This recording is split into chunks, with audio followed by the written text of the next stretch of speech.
The film originally started life as your very successful short film, The 10 Steps. And that plot sort of works its way into the cellar, towards the beginning, and sort of almost forms the jumping off point for the rest of the story. After spending so much time with the 10 Steps, how hard was it deciding how you were going to continue that story? You've seen the short film, have you? Yeah. So, yeah, well, look, the short film is a nice, neat little section where a babysitter lights go out, and there's no mythology, there's no character development. So basically what happened was, to cut it long story short, was we realized it was a very special film because it won Best Short at the Sitges Fantastic Film Festival and Best Short at the New York International Children's Film Festival, which was running at the time. And it won many more awards in both directions. And we could just see that, like what other film does that, is so broad. So we knew it was special. Over the years, I could see people on different platforms wondering what happened next. I could see it being taught in schools.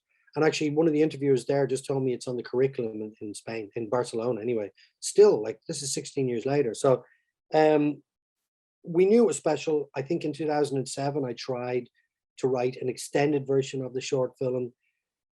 It wasn't great, but, we had some interest from the States at the time. And I remember, so it's been knocking around, but and even the writer of Pilgrimage took an attempt at writing a draft as well of a treatment, I think.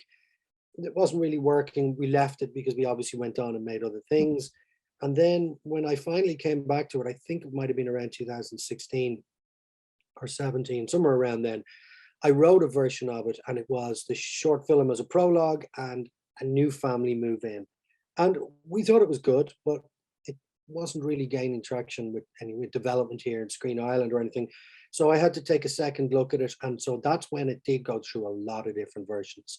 It was at one stage a young adult version with just young actors. There was no adults in it. It was just a monster mashup at the end. It was always the plot was there. I knew I wanted to star.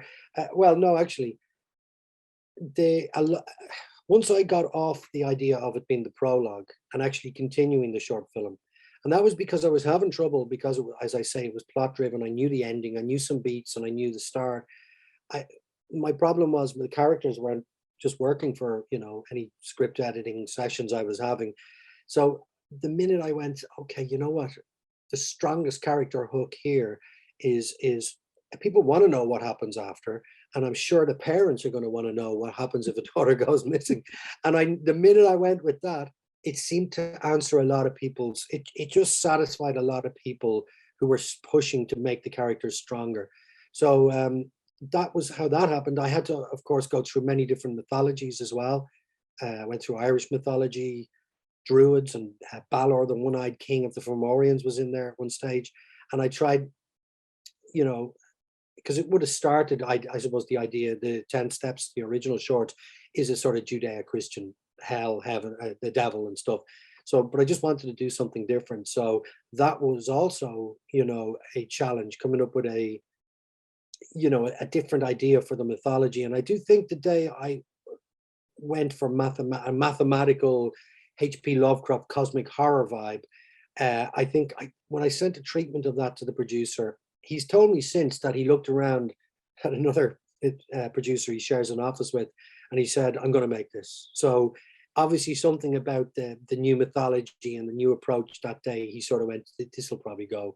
So I can't remember when I did that. That might have been 2019 or something. And then obviously COVID happened and it stopped us shooting when we did shoot them. But yeah, that's an abridged version of the journey to where we are now. And it is nice to sort of see the short repurposed within the guise of the film. And I guess one of the big differences is, in the short, she's on the phone to her dad, but here it's the mother. Why did you decide to sort of do that, make that shift? Well, there's a couple of things there. The gender switch was probably because I could get more conflict out of the mother and daughter. I wanted the mother to feel guilty and to have some sort of, not just be a simple, oh, my daughter's missing. I wanted her to feel extra guilty. But also when I was writing all those other characters in those earlier drafts, and you know, they get punished, and I was finding it hard to send innocent people to hell, for want of a better word. But the minute I went, well, why would they have conflict? Okay, we'll have a daughter who hates the mother's job, and she's a marketing or advertising exec who's actually uh, using teenage girls' vulnerabilities against them to sell them crap. So once I hit on that, it wasn't just the character hook of a mother looking for her daughter. I also went, look, this is a lot easier now for my characters to go through the plot sort of beats that I wanted them to go through. I guess, parent and motherhood, there are common threads that's looked at in horror film. Why do you think horror is such a sort of fertile ground for these stories to be explored? There's many different, horror films, and there's a spectrum, really dark, transgressive, and fun ones. But in terms of the characters, or you could say locations as well, why houses? I think look, this is just me, like talking at 2 a.m. I'm not, it's just an idea. It's not really necessarily the truth. But I suppose the obvious thing to me is that when you take something that's supposed to be safe, secure, like put it this way, there's there's been a lot of doppelganger films coming out of Ireland recently, whether it's children or parents. But I remember a Hammer TV series called the Hammer House of Horrors, and I watched before I had ever seen Invasion of the Body Snatchers. I watched The Two Faces of Evil, and it horrified me as a child because people you love, and they look like people you love, can be so I have a feeling that it comes down to the familiar, safe things in your life being twisted and turned into something dark and evil. That's my guess. The film sort of hinges on, I guess, it's sort of occult mathematics. Did you do any research? Did you find any bearing in real life where you think that maybe, because I mean mathematicians in their day were like the mad scientists, do you think that there is maybe any shred of truth to what you're exploring? Well, I do think, now I'm terrible at maths myself, but I do think that maths is more than numbers, and I think it is a language that can explain physical things in the world. I mean, that's what quantum physics is.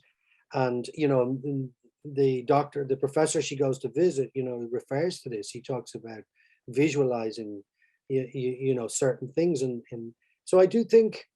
But I probably look. There's a couple of things there. One I'll say is it is just sort of a clever bit of hokum. It's not really. The logic behind it falls down quite quickly when you look at it. But I was inspired, I suppose closest by H.P. Lovecraft's cosmic horror, sort of the idea of not using hell and the devil, but using the universe. And sure, we know nothing about the universe, and the whole idea of string theory. Like I did talk to a quantum physicist, and he did tell me that the equation I was using, he said it works for your string theory ideas, your different dimension idea. So, I mean, look, there's some logic to it, and there's definitely research gone into it. But I don't know if you've ever tried to go down the rabbit hole of quantum physics. It's pretty mind-bending, and it's sort of a lot of it goes over your head. But what I find is a lot goes over your head, but there's a certain amount that just goes in and makes you makes you think a different way anyway. And so I do actually find myself very interested in that stuff. I just wish I understood it more. I mean, my husband is a physicist, so it was quite interesting sort of getting his take. And I guess in a way, Ellie's almost a version of Schrodinger's cat. Is she, Yeah. until you find her, she's both alive and not. Well, that was a happy accident. Through the research, I found that I realized Schrodinger had moved to Ireland here. Since there's been a lot of scandal about him, but anyway, that's another story for another day. But and then as I was writing the script, the idea that Ellie, it could be that the Schrodinger cat can be a metaphor for different things. It just presented itself. It was just a happy accident, really. And I guess sort of moving on for the film, you mentioned some of the doppelganger films earlier, but with films like You Are Not My Mother, Mandrake, or Welcome, all coming out this year, they're all sort of set around Ireland. What do you think it is about Irish cinema that's sort of having this moment within the horror genre at the moment? What is it about this country that makes it so intriguing for you filmmakers to tell these stories? Well, I suppose Irish cinema is young anyway, and it's in the place it is, and we didn't really make genre films until probably the late 90s, and I mean we did, but we didn't make them in the sort of the level we've been making them since the 2000s. I suppose there was a change in policy in Screen Ireland where they were willing to fund a lot of genre films. The Irish filmmakers are growing in confidence and ambition over the years. So like things like even Pilgrimage or Black 47, they're ambitious projects. I would say that my films have always been within the genre area. They mightn't have supernatural in them, but they are definitely. Savage is a horror film to me, about man being bad. Love Eternal is based on a Japanese novel, which is as bonkers as it gets. And but so I would have always thought I was skirting around genre. And why is it? I suppose, yeah, I'd have to go back to the idea that it's not a dirty word in Ireland anymore. It's got respectability, and there's a lot of filmmakers who enjoy, like we could go back even to Kieran Foy. Citadel was in, I think, 2010. I'm sure I could go back before Citadel, but I know Citadel was like the and also Conor McMahon, who made a great film around 2004, very low budget, but it was really good. Dead Meat. It was a zombie film. And Connor's still going, so is Kieran Foy, and obviously, as you said, Lee Cronin and Kate Dolan, and there's more. There's a great one called A Dark Song, Liam Gavin. That's a fantastic film as well. Yeah, it really is. It's terrifying. I guess back to the Cellar. It's releasing on Shudder. The one-stop shop for all your horror needs. Where do you see the Cellar sort of fitting in amongst that very vast catalogue? Sorry, just while you were talking there, I just thought it popped into my head another fantastic filmmaker who works within the horror genre, and it's Ivan Kavanagh, who did The Canal and Son. Sorry, you were asking me where does the Cellar fit into it? Yeah, obviously, the film's going to be it's going to be on Shudder for everyone to watch. It's it encompasses every facet of horror and genre that you could possibly imagine. Where do you sort of see the Cellar sitting alongside those films? Oh, okay. Well, I always say this, that there's this spectrum of horror, and on one end there's some of the stuff I love. I love the French New Wave, the extreme New Wave. I love Martyrs, and I love these films. And there's even darker, more transgressive films on one end, and then there's elevated horror, which is a prestige sort of horror. But then on the other end, there's fun, fairground popcorn movies, and I definitely think we're in the fun. And the fact is, most of the family can watch it. It's there's no cursing, there's no violence, there's nothing that upsetting in it, really. I think it's definitely a fun. I would put it in the fun movie category. I mean, I guess it's fun for the family unless you happen to have a Cellar, and then maybe you're going to run into some problems with the kids. And also hate maths. Yes, that's true. No, going by homework, I might summon the devil. Yeah, that's going to be some conversations, isn't it? And I guess sort of my final question. Now that the Cellar has sort of made its way from the 10 steps out into the world, what are you working on next?